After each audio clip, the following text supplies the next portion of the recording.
하나님께 믿음으로 예배하는 모든 심령들 위해 우리 주님이 주시는 놀라운 은혜와 능력과 기쁨이 가득한 이 주일 아침 되기를 주님의 이름으로 간절히 축원을 드립니다. 특별히 우리가 대강절 세 번째 주일을 지내고 있습니다. 대강절에 촛대 의미들이 있는데 세 번째 켜지는 촛대 의미는 기쁨입니다. 여러분의 삶에 늘 기쁨이 충만한, 하나님의 은혜와 사랑과 기쁨이 충만한 여러분의 삶이 되기를 다시 한번 간절히 소망합니다. 항상 기뻐하라, 이것이 그리스도 예수 안에서 우리를 향한 하나님의 뜻이다라고 성경에 고백하고 있는데, 이 하나님의 뜻을 거스리는, 기쁨을 사라지게 만드는 여러 요인들이 있습니다. 그 중에 하나가 염려입니다. 우리가 예수님께서 산 위에서 하신 설교의 말씀을 가지고 불러주신 하나님의 백성들에게 주시는 하나님 백성다운 삶의 모습에 대해서 함께 나누고 있는데, 예수님께서는 그 여러 주제 중에 염려에 대해서 말씀을 하고 계십니다. 염려와 걱정, 우리의 기쁨을 앗아가진 두려움 속에 만들어지는 또 하나의 사단의 도전이고, 또 우리들의 영적 삶을 갉아먹는 안타까운 모습입니다. 제가 공부하러 처음에 미국에 가서 잘 이렇게 익숙치 않은 그런 삶을 살 때 일어났던 일입니다. 학교 건너편에 이렇게 버거집이 하나 있었습니다. 참 맛있었습니다. 그래서 학교 안에서 안 먹고 종종 건너가서 이제 버거를 먹으러 가는데, 횡단보도를 가려면은 삥 돌아가야 됩니다. 한참을 돌아가야 됩니다. 그래서 많은 이들이 그냥 차량의 양도 얼마 되지 않고 한적한 도로이고 하니까 도로를 그냥 건너 다녔습니다. 무단 횡단을 한 것이죠. 그런데 그것이 별로 이렇게 꺼림낌 없이 누구나 다 하는 것이기 때문에 저도 따라서 당연히 그렇게 해도 되는 줄 알고 그냥 따라다녔습니다. 한 번은 평소에도 그랬던 것처럼 길을 쭉 건너갔습니다. 그런데 그 앞에 버거를 먹고 나오는 등치가 좋은 경찰관 한 분이 떡 서 있었습니다. 무장도 다 하고 그렇게 한 상태에서 서 있었는데, 갑자기 우리를 불렀습니다. 몇 사람 있었는데, Hey guys 하면서 막 불러서. 겁나거든요. 가서 했더니 여기 앉으라고 해서 앉았습니다. 드라이브 라이센스, 운전면허증을 내놓으랍니다. 지혜가 있는 사람은 안 내놓더라고요. 근데 저 순진한 저는 또 면허증도 줬습니다. 됐더니 경찰관이 하는 얘기가 제일워크 하면서 뭐라고 하는데, 들리는 거는 제일하고 웍만 들리는 겁니다. 제일은 감옥이란 뜻이잖아요. 웍은 걷는다는. 근데 건너왔는데 이것 때문에 감옥을 가? 갑자기 그런 두려움이 확 저에게 밀려들었습니다. 원래 무단횡단이라는 영어가 제이웍이라는 겁니다. 근데 감옥 가는 거 그런 게 아니라, 영어를 잘 모르니까, 못 알아들으니까 그 당시에는 그냥 그것이 갑작스럽게 마음에 제일웍으로 들려서 갑자기 두려움이 생겼습니다. 그런데 나중에 다 이렇게 뭘 적고 나더니 티켓을 한 장 주었습니다. 81불짜리 티켓을 주었습니다. 그 당시에 꽤 큰 돈이었습니다. 한 달 동안 점심을 먹을 수 있는 그러한 돈이었습니다. 그러한 돈을 벌금으로 부과를 하고 코트에 가서, 법원에 가서 이걸 해결하라고 그럽니다. 법원이 어디 있는지 미국 생활 아직 익숙지도 않은데 그거 하느라고 굉장히 많은 시간을 허비하고 그랬지만, 결국 남은 거는 무엇이냐? 경찰을 보면은 가슴이 조마조마하고 또한 두려워지고, 뿐만 아니라 걱정과 근심이 먼저, 이번에 어떻게 잘못되지 않을까? 뭐라고 하지 않을까? 이런 염려들이 먼저 생기는 것을 경험하게 되었습니다. 물론 경찰 중엔 좋은 사람도 있습니다. 그거는 굉장히 이례적인 일이지만, 2000년대 초반에 이 일 있고 난 다음에 경찰에 대한 이런 두려움이 있는 상태에서 한 번은 오하이오 데이톤이라는 도시에서 큰 컨퍼런스가 열려서 한 10일이 넘게 하는 컨퍼런스인데, 그곳에 참여한 적이 있습니다. 많은 한국 목사님들도 함께 오셨는데 그분들 중에 어떤 분들이 한 일주일이 넘도록 한식을 한 번도 못 먹어서 한식을 먹고 싶은데 데이톤이라는 도시에 그 당시에는 한식 식당이 없었습니다. 근데 그 오하이오 주에 주도가 콜럼버스라는 도시인데 거기에 가면 한식당이 2-3개 정도 있다라고 이야기를 듣고 차를 타고 1시간 정도 걸리는 콜럼버스를 컨퍼런스가 끝난 다음에 찾아간 적이 있습니다. 근데 그 당시에는 내비게이션이 없었습니다. 가가지고 헤매고 있는데 경찰차가 한 대 보이는 거예요. 한 사람이 가가지고 물어봐. 가가지고 물었습니다. 한식당이 어디 있습니까? 했더니 막 우전을 하고 막 그러더라고요. 그러더니 나를 따라와라. 경찰차가 에스코트 해가지고 한식당까지 간 적이 있습니다. 그 앞에 딱 가서 데려다 주고서는 enjoy meal, 자, 잘 먹고 가라고 하면서 그렇게 해주는 경찰도 있더라고요. 물론 여러 가지 다른 모습들이 삶에서 나타나지만 많은 경우 우리들을 염려와 근심으로 이끄는 사건들, 또 마음을 졸이게 만드는 많은 모습들이 살면서 나타납니다. 나이가 먹어갈수록 많은 사람들이 질병에 대한 걱정에 염려와 근심을 합니다. 나에게 암이 생기지는 않을까? 나에게 고혈압, 당뇨 이런 것 때문에 합병증이 오지는 않을까? 아직 일어나지 않은 일에 대해서 걱정을 하고 근심을 하면서 특별히 신체적인 염려를 많이 하는 경우가 있습니다. 실질적으로 병이 생긴 사람들은요, 그것들이 고쳐졌을 때 더 이상 염려와 근심을 하지 않아도 된다는 해방감 때문에 위로를 받기도 합니다. 그런데 끊임없이 다가오는 그러한 질병에 대한 두려움, 염려와 근심, 이것들이 삶을 얼마나 기쁨을 앗아가고 있는지 알 수 없습니다.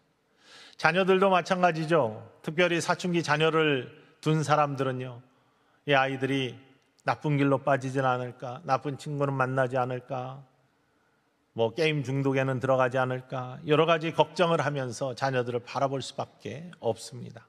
얼마나 많은 걱정과 염려와 근심의 주제들이 있습니까? 어른이 되어 사회에 첫발을 디딘 사람들뿐만 아니라 우리 연세 있는 부모님을 모시고 있는 사람들, 여러 가지 걱정과 근심이 있습니다. 건강하셔야 될 텐데, 갑자기 하늘나라에 가시면 안 될 텐데, 직장이 든든해야 될 텐데, 지지난주에 제 딸아이를 잠깐 만났는데 친구 중에 페이스북에 다니는 친구가 있었는데 11,000명을 한꺼번에 감원을 해가지고 모두 해고 통지를 하였습니다. 그 큰 회사에서. 나도 거기에 포함되지는 않는지 얼마나 걱정하고 근심한지 친구가 알 수 없다, 이런 이야기를 해요. 그런데 다행히 그 친구는 서바이브 했다. 나중에 그런 이야기를 들려주었습니다. 두려움, 이것이 만들어내는 염려와 근심들, 이것은 세상의 문화에도 그대로 젖어 있습니다. 두려움의 문화가 이 세상에 기승을 부립니다. 특별히 미디어에서는 이 두려움을 조장합니다. 왜냐하면 두려워야지 시청률이 올라간다고 합니다. 더 자극적이고 공포스럽고 두려움을 줘야지 사람들이 관심을 가지고 그것들을 보며 그래야지 광고를 따낼 수 있고 시청률이 올라가고, 그래서 좀 더 자극적이고 두려운 것들로 염려와 근심을 할 수 있게, 너 이거 안 하면은 어떻게 될지 몰라, 그러니까 이거 사야 돼, 너 이거 안 하면은 내 인생이 어떻게 될지 모르니까 이런 안전장치를 해야 돼 라고 하면서 자꾸 두려움을 조장하며 염려와 근심을 불러일으키는 문화가 세상에 팽배해 있는 것을 부인할 수가 없습니다. 물론 주의 깊은 거와 염려는 좀 다릅니다. 주의 깊은 것은 조심스러워하는 것이죠.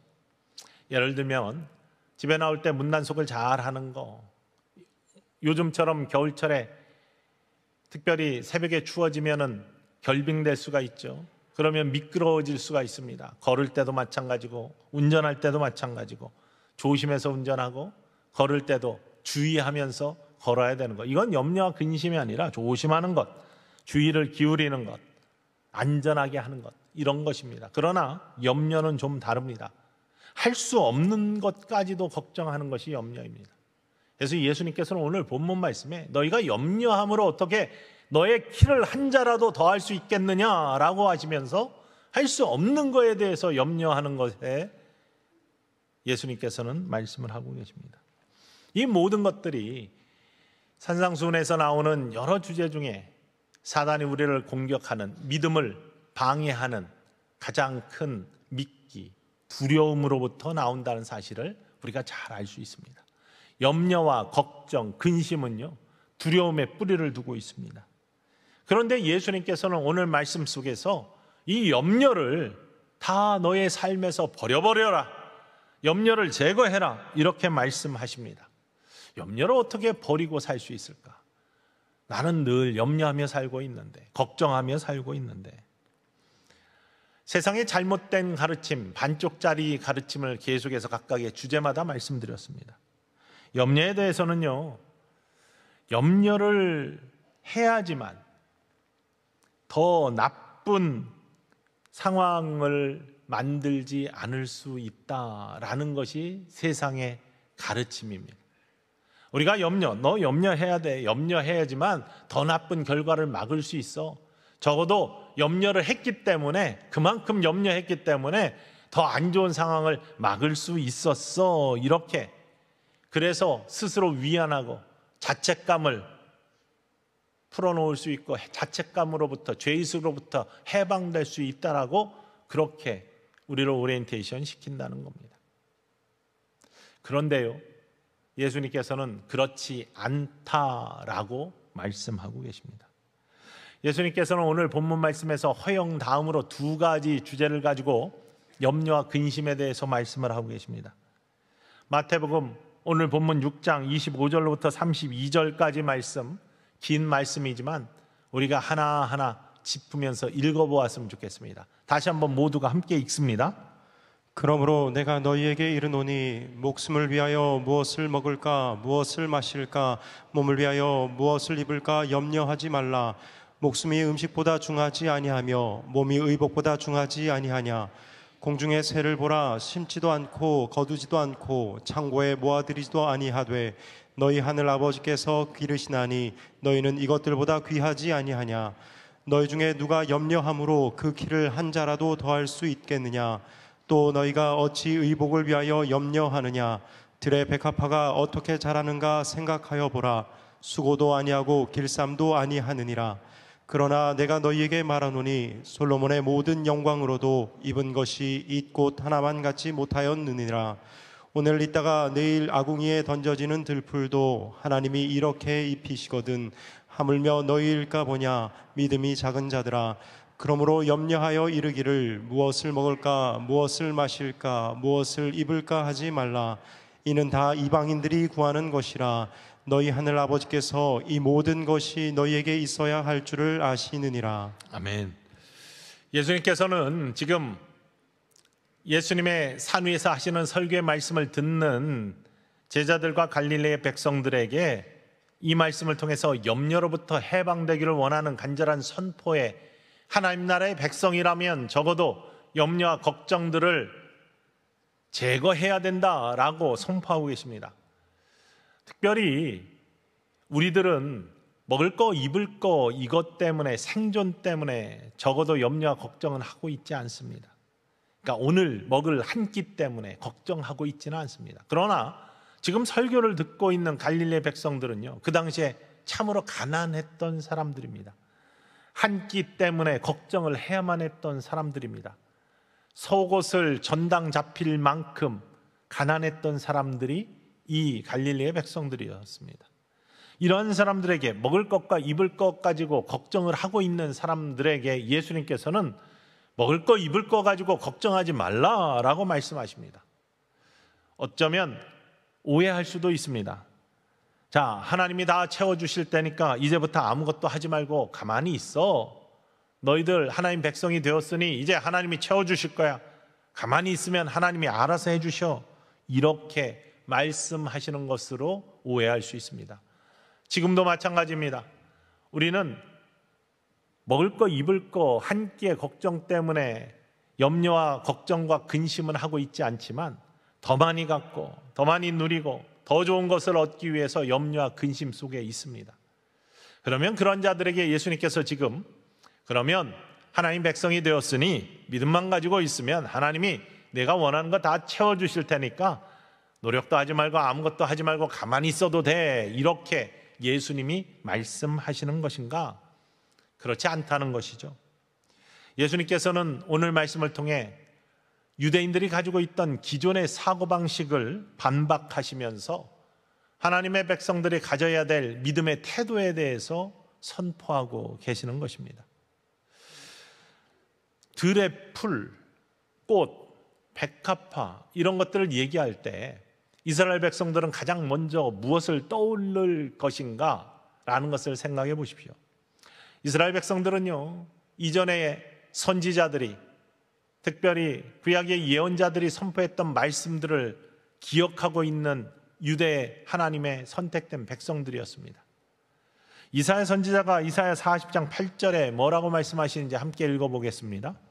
풀은 마르고 꽃은 시드나 우리 하나님의 말씀은 영원히 서리라 하라. 이스라엘 백성들은 꽃, 풀, 백합화 이런 것들을 이야기할 때 꽃, 풀 같은 것은 선지자들이 그것들은 시드는 것이다, 인생도 그렇게 허망한 것이다, 그러나 영원한 것은 하나님 말씀 하나님뿐이다 라는 것에 집중해 있었습니다.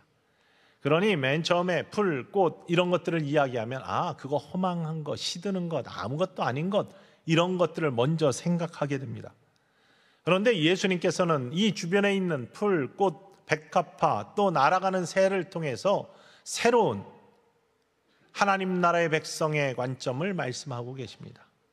그거 아무것도 아닌 것 같지, 풀, 시드는 것, 꽃 허망하게 지는 거야. 그런데 그렇게 피었을 때 그 아름다움은 우리가 부인할 수 없잖아.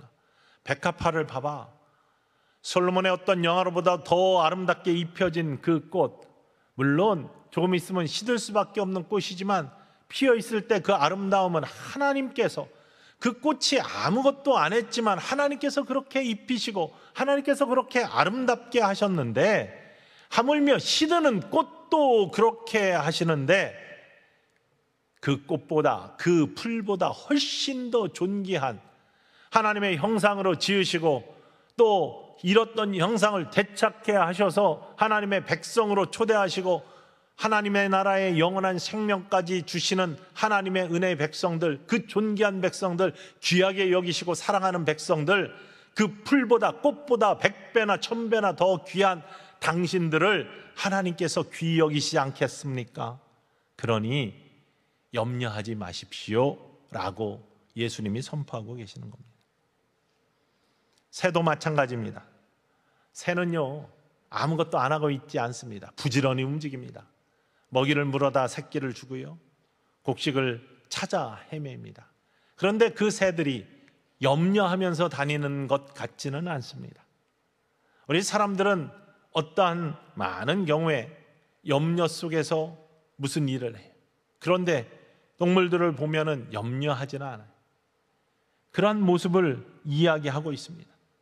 그들은 심지도 않고 거두지도 않고 곳간에 채워놓지도 않고, 물론 부지런히 왔다 갔다나 하지만 그러므로 말미암아 그들이 먹을 것이 없어가지고 굶어 죽고 하는 일들이 없는 것처럼 새와 동물들보다 훨씬 더 가치 있게 만들어주시고 불러주신 하물며 너일까 보냐, 하물며 너일까 보냐, 너희는 하나님의 백성이 아니냐, 너희는 하나님이 택하시는 하나님의 축복의 사람들이 아니냐, 그런데 왜 걱정하느냐라고 예수님이 말씀하고 계시는 것이죠.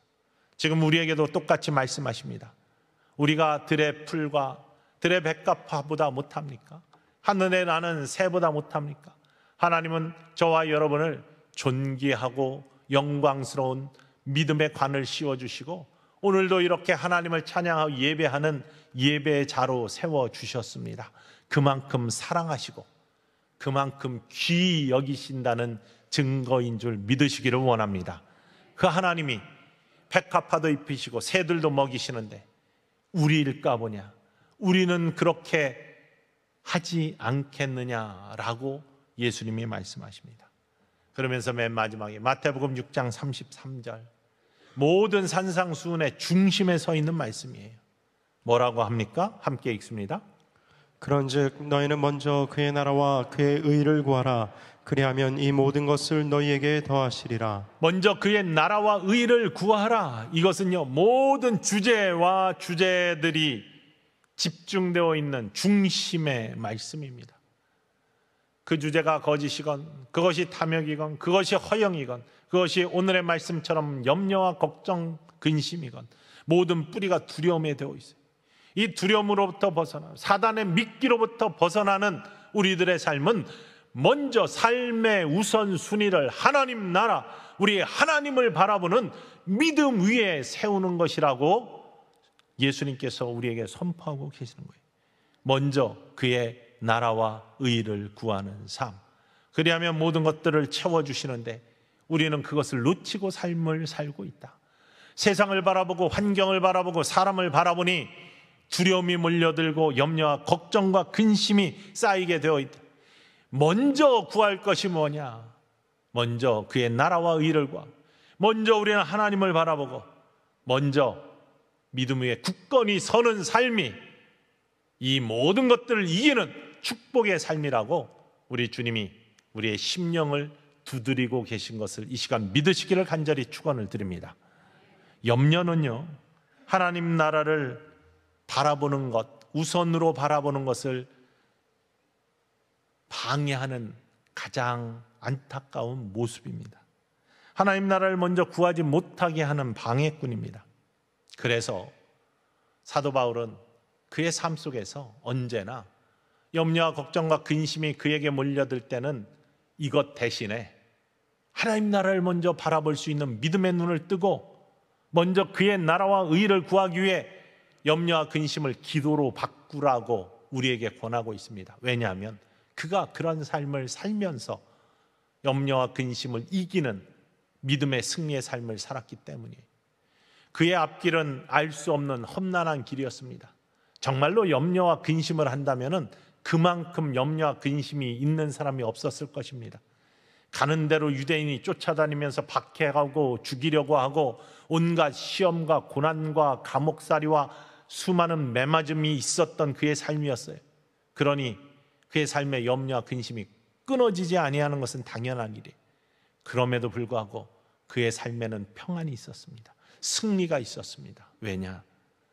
염려와 근심을 기도로 바꾸는 믿음이 있었기 때문이에요. 그래서 그는 빌립보서 4장 6절과 7절, 우리가 너무나 잘 아는 말씀입니다. 함께 고백해 보겠습니다. 아무것도 염려하지 말고 다만 모든 일에 기도와 간구로 너희 구할 것을 감사함으로 하나님께 아뢰라. 그리하면 모든 지각에 뛰어난 하나님의 평강이 그리스도 예수 안에서 너희 마음과 생각을 지키시리라. 아무것도 염려하지 말고 다만 모든 일에 기도와 간구로 너의 구할 것을 감사함으로 하나님께 구하라. 주님을 먼저 바라보는 삶이 사도 바울을 평강과 승리의 삶으로 바꾸어 놓았다는 사실입니다. 제가 잘 아는 목사님 한 분이 있습니다. 지금 큰 교회 목회를 하고 계신데 처음에는 저 남해안 쪽에 작은 개척교회를, 아무도 없는 곳에 개척교회를 시작을 하셨어요. 열심히 사모님과 교회를 섬겼는데도 교회가 금방 부흥되지가 않았습니다. 한 10명 정도의 성도들 함께 주일 예배를 드리는 그한 교회를 계속해서 하고 계셨어요. 그런데 생활에는 염려가 없었던 것이 사모님이 초등학교 교사였기 때문이었습니다.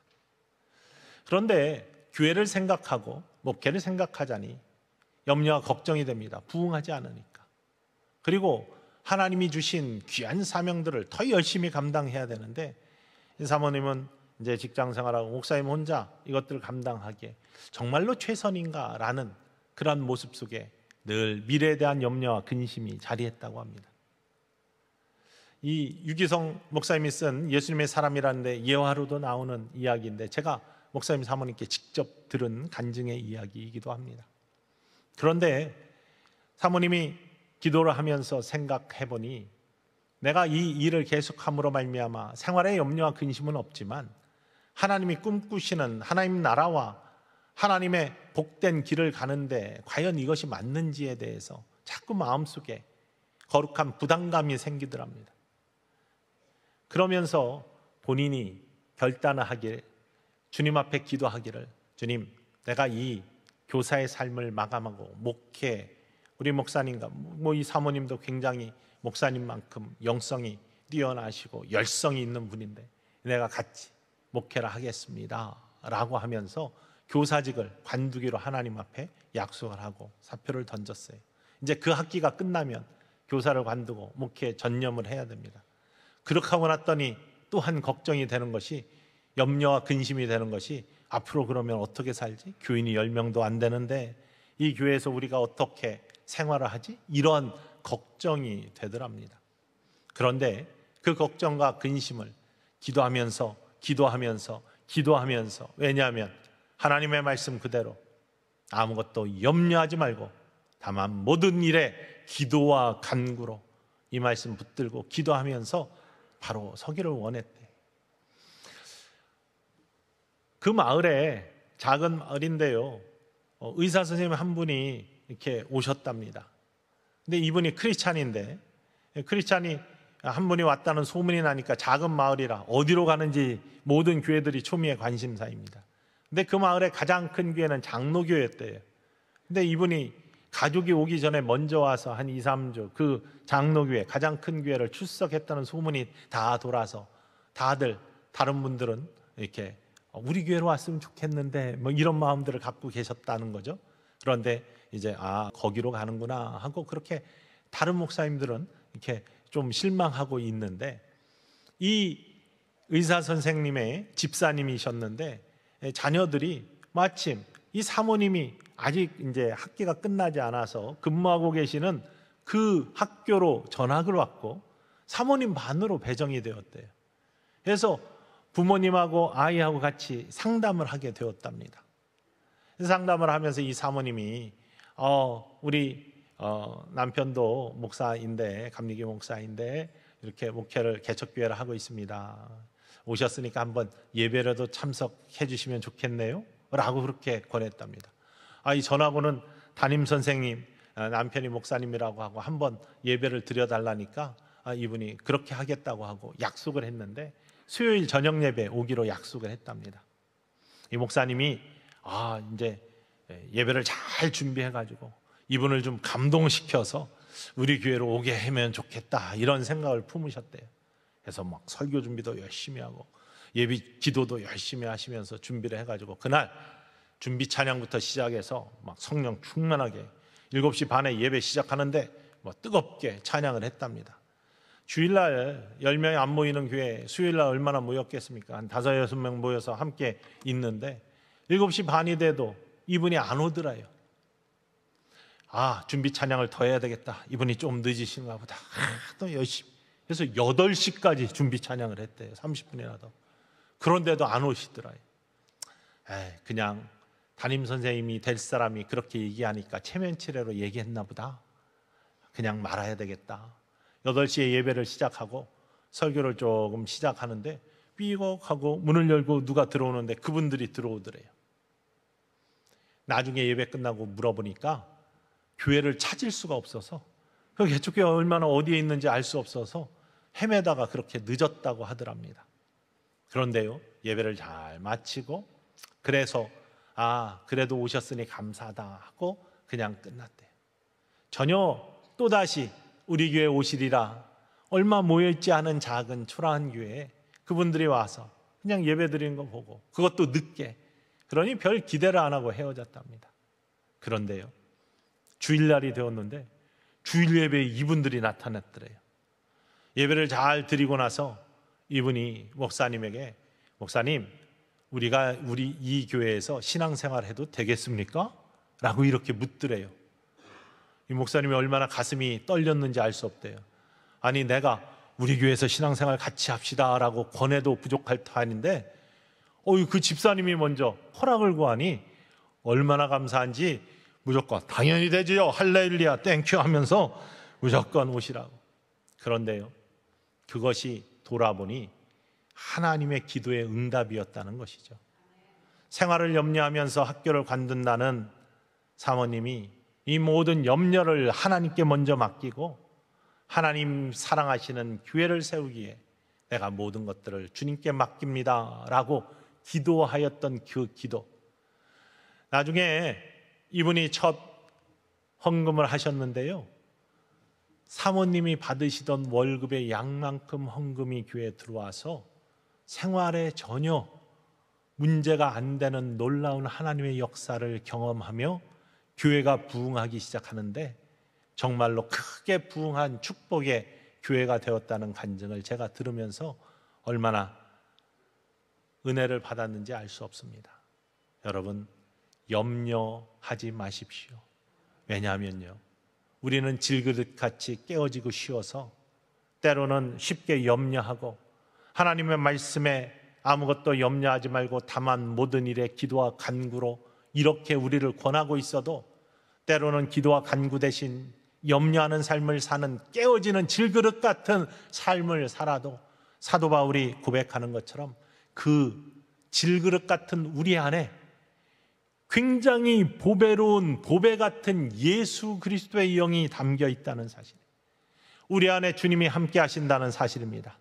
우리 안에 주님이 언제나 함께 하시고 우리를 지키시고 우리를 보호하시고 우리와 동행하시는 우리 주님이 질그릇 같은 우리 안에 보배로 담겨 있다는 사실을 믿으시면 그 믿음 가운데 다시금 이기고도 남을 만한 승리의 삶이 우리에게 주어진다는 사실입니다. 사도 바울은요, 자기 자신이 질그릇처럼 약하다는 걸 알고 있었어요. 그러나 그 질그릇 같은 약한 그에게 예수 그리스도라는 보배가 담겨 있음을 더욱 굳세게 믿는 믿음의 삶을 사도 바울이 살았습니다. 그래서 고린도후서 4장 7절로부터 9절까지 우리가 이 보배를 질그릇에 가졌으니 이는 힘이 큰 능력은 하나님께 있고 우리에게 있지 아니함을 알게 하려 함이라. 우리가 사막으로 우리어쌈을 당하여도 쌓이지 아니하고 답답한 일을 당하여도 낙심하지 아니하며 박해를 받아도 버림받지 아니하고 거꾸로 트림을 당하여도 망하지 아니한다라고 고백하는 이유는, 근심과 걱정으로부터 이길 수 있다고 고백하는 이유는 질그릇 같은 우리 안에 담겨진 보배 예수 그리스도가 있기 때문에, 그것을 믿는 믿음이 있으면 승리할 수 있다는 믿음 때문임을 기억하시기를 주님의 이름으로 간절히 축원을 드립니다. 여러분, 우리는 승리할 수 있습니다. 이길 수 있습니다. 염려와 걱정을 이기는 믿음의 삶을 살 수 있습니다. 왜냐하면 우리 주님이 여러분을 사랑하시기 때문에, 여러분 안에 계시기 때문에. 밖에 있는 들풀, 꽃, 그것도 입히시고 멋지게 하시고 공중에 나는 새도 먹이시고 입히시는데 하물며 우리일까 보냐, 하물며 저와 여러분일까 보냐.